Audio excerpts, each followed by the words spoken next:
एक दिन दीदी घर पर नहीं थी। उनका 1 साल का बेटा मुझसे दूध पीने की जिद करने लगा। वह किसी भी तरह से शांत होने के लिए तैयार नहीं था। उसे शांत करने के लिए मेरे पास कोई दूसरा विकल्प नहीं था, इसलिए मैंने उसे अपने पास लिया। तभी जीजू अपने कमरे में आ गए। जब जीजू कमरे में आए तब मेरे कपड़े ऊपर थे। उस समय मुझे उस हालत में देखकर जीजू की नजरें बदल गईं और फिर उन्होंने अपने बिस्तर पर ही मुझे पूरे जोश के साथ। पूनम ने अपने बेटे के जन्मदिन के लिए मुझे 2 दिन पहले ही बुलाया था। पूनम मेरी बचपन की अच्छी दोस्त थी। पूनम मुझे अपनी बहन जैसी ही लगती थी। उसका विवाह हुए 3 साल हो चुके थे। उसके बेटे का पहला जन्मदिन होने के कारण वह इस खास मौके को बड़े धूमधाम से मनाने वाली थी। उसने खास तौर पर मुझे फोन करके 2 दिन पहले ही जन्मदिन के लिए बुलाया था। जीजू भी बहुत आग्रह कर रहे थे। जन्मदिन के दिन मैं पूनम के घर पहुंची। जैसे ही मैं तैयार होकर डेकोरेशन हॉल में गई, जीजाजी ने मुझे देखते ही गले लगा लिया। मैंने उनसे आरती के बारे में पूछा तो वह मेरा हाथ पकड़कर मुझसे बातें करने लगे। जब मैंने दोबारा पूनम के बारे में पूछा तो उन्होंने कहा कि हमारा यश बहुत रो रहा था, इसलिए पूनम उसे शांत कराने के लिए अंदर गई है। 1 घंटे में जन्मदिन की शुरुआत हो जाएगी। उस दिन मैं जीजाजी से बहुत दिनों बाद मिली थी। जन्मदिन के बाद जब मैं बाकी मेहमानों की तरह घर जाने लगी तो पूनम ने मुझे रोक लिया। उसने कहा कि कल सुबह तक ज्यादातर मेहमान चले जाएंगे, उसके बाद हम दोनों सहेलियां बाहर घूमने चलेंगे। मैं भी घर में रहकर बहुत बोर हो गई थी। मेरे माँ बाप पूनम को अच्छे से जानते थे, इसलिए उन्होंने मुझे पूनम के घर पर ठहरने की इजाजत दी। जन्मदिन के अगले दिन बाकी बचे हुए मेहमान अपने अपने घर जाने लगे। पूनम ने मुझे उसके घर पर रहने के लिए एक अलग कमरा दिया था। मुझे वहाँ आए 2 दिन हो गए थे। मैंने देखा कि यश ने उसे काफी परेशान कर दिया था और जीजू और उसे एक दूसरे को समय देने का मौका भी नहीं मिल पा रहा था। एक दिन मैंने पूनम से कहा कि अब यश 1 साल का हो गया है, उसे माँ की इतनी जरूरत नहीं है। तुम उसे एक दिन मेरे पास छोड़ दो और तुम दोनों बाहर घूमने चले जाओ। आरती ने मुझसे कहा कि यश तुम्हारे पास नहीं रहेगा। मैंने उसे वादा किया कि मैं यश का पूरी तरह से ख्याल रखूंगी। मुझ पर भरोसा करके पूनम अगले दिन जीजू के साथ बाहर घूमने चली गई। उस दिन यश पूरे दिन मेरे पास था। मैंने उसे बहुत अच्छे से खिलौने खिलाए और खाना पीना दिया। वह मेरे पास बहुत प्यार से रहा। शाम को 7 बजे पूनम घर आई। यश को मेरे पास खेलते हुए देखकर वह हैरान रह गई। उसने फिर कहा कि वह अपने दादा दादी के पास भी इतने शांत नहीं रहता। यश तो सच में मुझ में बहुत गुम हो गया था। रात को सोने के समय भी वह जिद करने लगा कि मैं उसके पास सोऊं। उसकी जिद के कारण रात में मैं पूनम के कमरे में सो गई और जीजू मेरे कमरे में सो गए। आधी रात को अचानक मुझे अपने ऊपर किसी का हाथ महसूस होने लगा। पहले तो मुझे लगा कि वह यश होगा, लेकिन धीरे धीरे मुझे वह किसी बड़े व्यक्ति का हाथ महसूस हुआ। जब मैंने उठकर देखा तो सामने मुझे जीजू नजर आए। आधी रात में वे मेरे शरीर पर हाथ फेर रहे थे। मुझे कुछ समझ नहीं आ रहा था। जब मैंने उनसे पूछा कि क्या हुआ तो उन्होंने मुझसे माफी मांगी और अपने कमरे में चले गए। अगले दिन फिर से कुछ ऐसा ही हुआ। जीजू ने मेरे शरीर पर हाथ फेरना शुरू कर दिया। आज तो उनका स्पर्श ऐसी जगह पर हुआ जो नहीं होना चाहिए था। उनके स्पर्श से मैं चौंक कर उठ गई और उनके कमरे से बाहर चली गई। पूनम गहरी नींद में सो रही थी, इसलिए उसे जीजू की हरकतों का पता नहीं चला। जैसे ही मैं उनके कमरे से बाहर आई, जीजू भी मेरे पीछे आ गए। जब मैं उनसे कुछ कहने वाली थी तो उन्होंने कहा, सॉरी रूपाली, मैं तुम्हें पूनम समझ बैठा। रात के अंधेरे में उनसे गलती हो गई होगी, इसीलिए मैंने उनसे कहा ठीक है और वापस अपने कमरे में सोने चली गई। देखते ही देखते कुछ दिन बीत गए और यश तो मुझसे बहुत ही घुल मिल गया था। एक दिन सुबह नाश्ता करते समय मैंने पूनम से कहा कि अब मुझे अपने घर जाना चाहिए। तब पूनम ने कहा, रूपाली प्लीज मेरे लिए कुछ दिन और यहाँ रुक जाओ। मुझे 1 महीने का ब्यूटी पार्लर का कोर्स ज्वाइन करना है। अब यश तुम्हारे साथ अच्छे से घुल मिल गया है, इसलिए मैं तुमसे कह रही हूँ, अगर तुम यश का ध्यान रखोगी तो मैं निश्चिंत होकर अपना कोर्स पूरा कर सकूंगी। पिछले 2 महीनों से मैं यह कोर्स करना चाहती थी, लेकिन यश किसी के पास रहने को तैयार नहीं था। अब जब तुम यहाँ हो तो मैं अपना कोर्स आराम से पूरा कर सकती हूँ। यह तो बस कुछ ही दिनों की बात है। मेरा क्लास दोपहर को 3 घंटे का होगा। पूनम मुझसे विनती करने लगी। तब जीजू ने कहा, रूपाली, तुम पूनम को अपनी बहन कहती हो, तो क्या अपनी बहन के लिए कुछ दिन और नहीं रुक सकती? उनका आग्रह बहुत बढ़ गया, इसलिए मैंने वहां रुकने का फैसला किया और उन्हें हाँ कह दिया। इसके बाद जीजू ऑफिस चले गए। उनके जाते ही पूनम ने मुझे गले लगाया और मेरा शुक्रगुजार किया। उसने कहा, तुम्हारे सहयोग से ही मैं अपना कोर्स पूरा कर सकूंगी। यह कोर्स बस कुछ ही दिनों का है। एक बार जब मैं मेकअप करना सीख जाऊंगी तो धीरे धीरे अपना बिजनेस शुरू कर सकूंगी। पूनम की खुशी देखकर मैं बहुत खुश थी। एक दिन दोपहर में पूनम अपने क्लास गई थी और उस समय यश मेरे पास था। अचानक वह रोने लगा तो मैं उसके लिए दूध लेने किचन में चली गई। दूध गर्म हो रहा था और मैं किचन में खड़ी थी। अचानक जीजू घर पर आ गए। पता नहीं कहां से उन्होंने पीछे से आकर मुझे जोर से गले लगाया और एक पल में मेरी गर्दन पर जोर से काट लिया। उनके काटने से मेरी गर्दन में जलन होने लगी। मैं जोर से चीखी और पीछे मुड़कर देखा तो जीजू मुझसे दूर हो गए थे। मुझे देखते ही उन्होंने कहा, रूपाली, मैं तो तुम्हें पूनम समझ बैठा था। तुमने पूनम के कपड़े पहने हुए हैं, इसलिए मुझे गलतफहमी हो गई। मैंने उन्हें ठीक है कहकर बात खत्म कर दी और यश की दूध की बोतल लेकर कमरे में चली गई। कुछ देर बाद जीजू अपने कमरे में आए और मेरे लिए बर्फ लेकर आए। उन्होंने कहा, रूपाली, मेरी वजह से तुम्हें चोट लगी, यह मुझे अच्छा नहीं लग रहा। मुझे अपनी गलती की सजा मिलनी चाहिए। ऐसा कहकर उन्होंने अपने हाथों से मेरी गर्दन पर बर्फ लगाना शुरू कर दिया। जब वे मेरी गर्दन पर बर्फ घुमा रहे थे, उनकी नजरें मुझे कुछ ठीक नहीं लग रही थीं। तब मैंने उनसे कहा, जीजू, आपने मेरी मदद की, उसके लिए धन्यवाद। अब मुझे ठीक लग रहा है। जीजू, कुछ घंटे पहले आप ऑफिस गए थे, फिर आज जल्दी घर कैसे आ गए? इस पर उन्होंने कहा, आज ऑफिस में ज्यादा काम नहीं था, इसलिए मैं घर चला आया।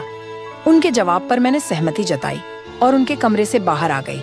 यश दूध पीकर सो गया था। कुछ समय बाद पूनम घर आई। शाम को हम सभी साथ में बैठकर चाय पी रहे थे। उस वक्त जीजू ने कहा कि रात को हम डिनर के लिए बाहर चलते हैं। तब पूनम ने आने से मना कर दिया। वह बोली, रात के 7 से 8 मेरा ऑनलाइन क्लास है। सोहम, मैंने तुम्हें पहले ही बता दिया था। पूनम ने अपने ऑनलाइन क्लास के बारे में पहले ही जानकारी दे दी थी। फिर भी जीजू ने डिनर पर जाने की बात उठाई। आगे उन्होंने कहा, पूनम, तुम सिर्फ अपने बारे में मत सोचो। अगर तुम डिनर पर नहीं जा सकती तो मैं रूपाली को बाहर ले जाता हूँ।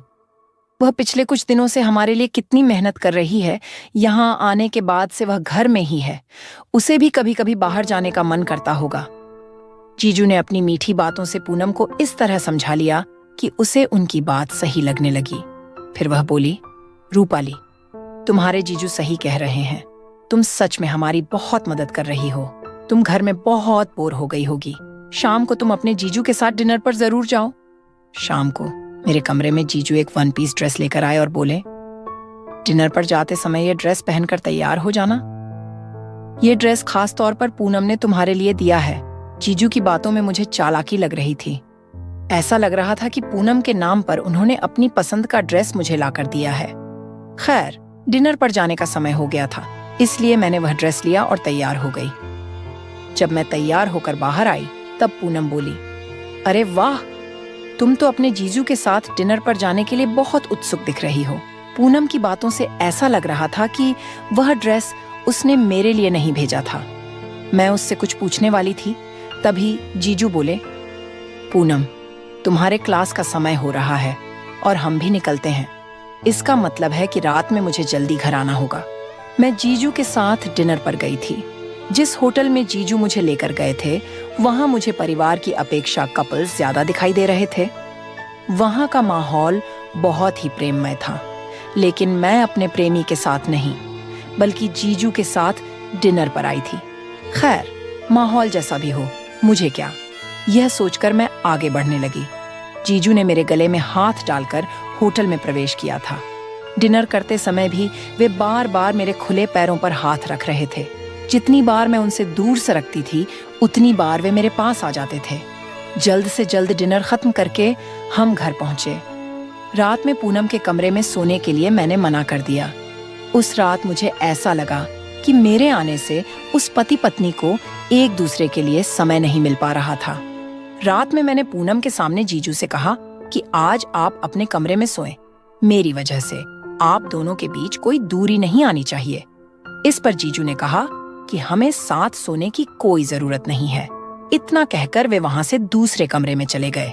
जीजू का व्यवहार और बोलचाल ऐसा दर्शा रहा था जैसे कि उन्हें अपनी पत्नी में बिल्कुल भी दिलचस्पी नहीं है। वे मेरे कमरे में चले गए और मैं पूनम के साथ उसके कमरे में गई। पूनम का चेहरा मुझे उदास दिखाई दिया तो मैंने उससे पूछा, पूनम, जीजू और तुम्हारे बीच सब कुछ ठीक है ना? जीजू तुम्हें पहले की तरह ही प्यार करते हैं ना? इस पर पूनम ने कहा, हाँ, हमारे बीच सब कुछ ठीक है। डिलीवरी के बाद से मेरा वजन बढ़ गया है। जब से मेरा वजन बढ़ा है, तुम्हारे जीजू मुझसे थोड़े दूर दूर रहने लगे हैं। मैं उनके लिए जल्दी ही पतली हो जाऊंगी। अब तुम बताओ, तुमने अब तक शादी क्यों नहीं की? तुम्हारी उम्र अब 25 साल हो गई है। अब तुम्हें शादी कर लेनी चाहिए। पूनम ने मुझसे उल्टा सवाल किया तो मैंने उसे बताया, पूनम, मुझे मंगल है। मेरे माता पिता का मानना है कि मंगल लड़कियों की शादी मंगल होने वाले लड़कों से ही होनी चाहिए। मैं 25 साल की हो गई हूँ, लेकिन अभी तक मुझे मेरा परफेक्ट जोड़ीदार नहीं मिला है और इसीलिए तुम्हारी दोस्त अभी तक सिंगल है। पूनम बातों बातों में बोली, तुम दिखने में खूबसूरत और स्लिम हो।